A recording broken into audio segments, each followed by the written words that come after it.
starts by improving ourselves. When we improve ourselves, we improve how we think. When we improve how we think, we improve how we act. When we improve how we act, we improve our circumstances. When we improve our circumstances, our options grow. When our options grow, we choose better for ourselves. Or we can be victims. See, it's easy to be a victim. There's nothing better in the world than a trauma bonders club. I put it to you that racism is the biggest distraction that stands in front of us as melanated people making progress. And it's not to say that racism isn't real. Racism is very real. And I'm going to give you a very practical example of what racism is. And I'm also going to give you a very practical example of why Europeans keep their heads straight, don't say a word. It's because it's convenient and it benefits them. And if we get run over in the process, it's okay because we are not their people. However, we love this term, fighting racism, and you can't fight racism because racism is an ideology that lives inside people's heads. And if they're attached to that ideology, unless you're a social scientist or propagandist, you marching doesn't fight racism. If you stand outside the offices of GMB TV, don't delude yourself that you're fighting racism. Racists are inside the building, definitely, propagating their peers, absolutely. But you're not going to change the ideology because you're outside. All you are is a pest. So we have to graduate our sophistication and understanding of what racism is in its practical implementation and how we need to circumvent the effects of racism. So I'm going to tell you how something came to me. About 7 years ago, I was on a bus. I was actually going to pick up my son. And no, I picked him up from his mum.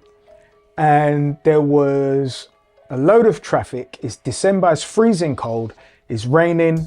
We're backed up in traffic in Willesden on Chamberlain Road. And it comes up on the radio, there's been an accident and there's a diversion.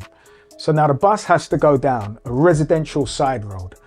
And I know these roads very well. I've walked the length and breadth of this road. And I'm thinking, how are any of these side roads fit for a bus to go down? So as the bus is turning, there's parked cars on both sides. This is a residential road and it's evening. It must be about 8 o'clock. So people are home. And as the bus is turning slowly, I hear scrape. And then he drives down and he scraped about 5 or 6 cars. Now, all the people's faces on the bus are doing this. And do you know what that bus driver did? He kept it moving. And do you know what we all did as passengers? Because it was cold, because it was raining, because they had emergency traffic lights, we'd been stuck in between 2 or 3 of them for about 25 minutes in about 400 yards of movement. You know what we all did? Didn't phone the police. We didn't go down and protest to the driver. You know what we did? We put our heads front, shut our mouths, and we rolled out with the bus driver, having scraped 5, 6, who knows how many cars on either side. And it came to me. This is what Europeans do with racism. See, that bus is their vehicle. It gets them forward. So even if they want to complain, don't benefit them. Because now you've got to stop emotion. You know who we are? We're those cars who get scraped. So when I talk about circumventing the effects of racism, I'm telling you to get out of the street. When I've ever had a business, I was not really in a position to experience racism. I made my own money. I only frequent very few haunts where I'm celebrated, or I'm in my house or with my peers. I didn't come into contact with any entity that racism would have really happened. And when you talk about, oh, what about the police? I dress like this. When am I coming into contact with the police? Even when I've had an altercation on the road and dressed like this, nothing has happened to me from law enforcement. My retail, I had a man come and kick up the front of my shop. And I'll be honest, I physically assaulted him. And Based on the witness descriptions to the police, he said, we believe it to be a sustained assault and we'd like to have an interview with it in Holborn police station. We're not arresting you, but we'd like to interview you. I can't, I'm busy. My shop's open, I've got no staff here. And my brother was right there. So I've taken myself out of, largely, to my mind, receiving the effects of racism. But where did it touch me? My son, in school. So in state primary school, at 7 years old, from teacher bullying, I still had to go down to the school and advocate for my son. See, there is very little way around it in society until you pull yourself out of the street. So after going down to the school so many times, do you know what I did? Me and his mum took him out at 7 years old. He's no longer in the street. So he's no longer privy to experience what goes on in the street. We can remove ourselves from the effects of racism.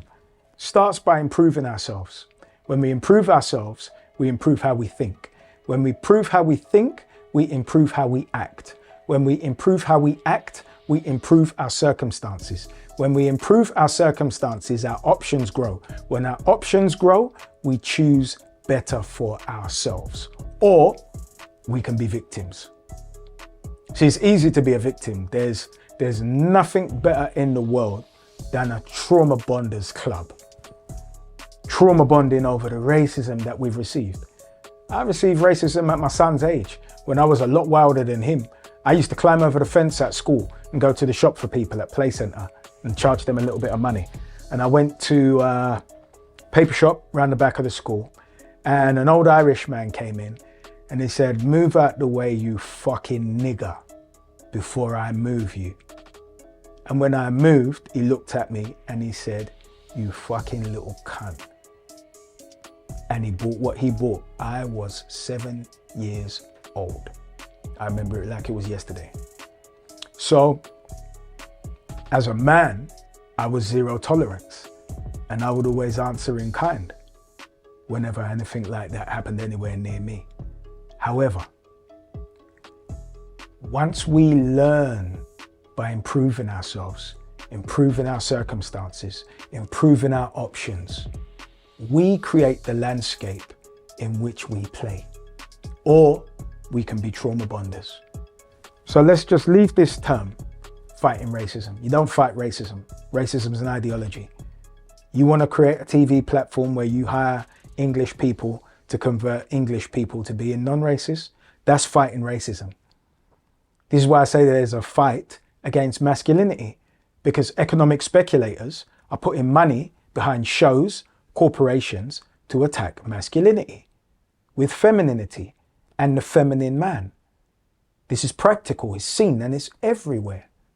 So although we can say that it doesn't exist, we're only saying that because we're scared of the effects of the economic speculators punishing us through our employment or whatever benefits we may receive from the state.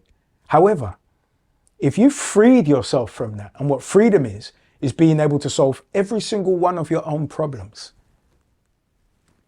doesn't matter. Then there's bigger threats that have to come after you. And that's to do with power. Because all racism is truly about is competition. We're all fighting over limited resources. And what Europeans do by creating the totem of racial hierarchy is place themselves at the top, which means we have to remain at the bottom. Because if there's no black in the social construct, there's no white in the social construct, because it's not real. It's all made up. We're Africans and African Caribbeans. They're Europeans, wherever they are. Asians are Asians, Arabs are Arabs, Chinese. So we all have an ethnicity which is real. But with the hierarchy of the racial totem, they're at the top, which means we must remain at the bottom. Now, with that being the case, all you have to do is tarnish us by adding new values to the black brand, because we're not black. So all black is a brand. Now that brand is easy to tarnish, just like it's easy to tarnish Nike. If someone had a specific campaign to demonize Nike, before you know it, we'd be throwing them away. We don't want anything to do with it. We'll find something else to do. So racism is about competition. Competition over our children's employability, because you want your son to be working in that company, not mine. So now if my son is already tarnished before he has an interview, irrespective of his intellectual capital and experience, your son will go through. Your son could be half as qualified, half as intelligent, half as articulate, but he'd be there because he has complexion for protection. So like the people on the bus that were like this, because trust me, when that bus was booking down the end of that road, we were all like this. And the funny part is, at the end of that road is Wilson Police Station, and then you do a right. And we've all clocked it. You know who said anything? Nobody. Because it was convenient. That's what racism is. It's convenient for Europeans to get ahead. Doesn't mean they're having the best time. You have people on the bus who are wet. You have people on the bus who are broke. You have people on the bus who are angry. People on the bus who are depressed. People on the bus who are happy. People on the bus who are employed. But you know what? They're all on the bus, going in the same direction, smoothly. But now look at those cars. You all got to claim on your insurance. Now your premium's going up. Who did it? Where's the evidence? Nothing. That's us. That's where we are. Do you think any of those neighbors could come together and say it was a bus? It's just a mystery. You've all been affected. You've all got the same story, but you don't know what's behind it because you were kept in the dark. You don't come together like that. And then you can trauma bond as much as you like. You know what will change? Nothing. Our job is to get out of the street and protect ourselves. Improve what you know. Improve how you think. Improve your options. Improve how you move and operate within the world. The circumstances will change. Ultimately, we are in charge. We don't fight racism. We circumvent the effects of racism because that's what is within our power to do. We don't control what Europeans think, and we don't have the apparatus to manipulate their minds like the economic speculators behind the LGBTQ movement, who are paying billions to shift how people see people in the rainbow. We're not doing that. We aren't the social scientists putting money behind that.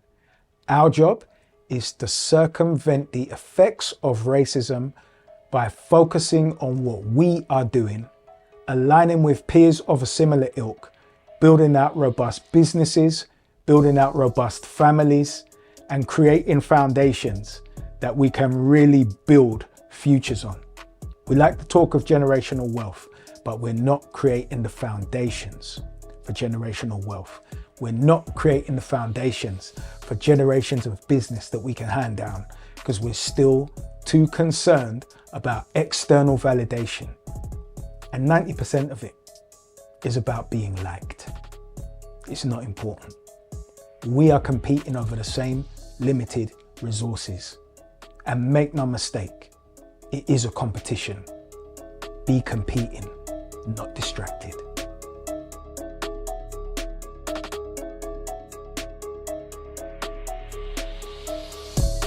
Subscribe to the SigmaCarta YouTube channel. Our aim is to be on the same bandwidth by understanding, agreeing, adopting, and applying. SigmaCarta is the unconventional wisdom of men. Subscribe today.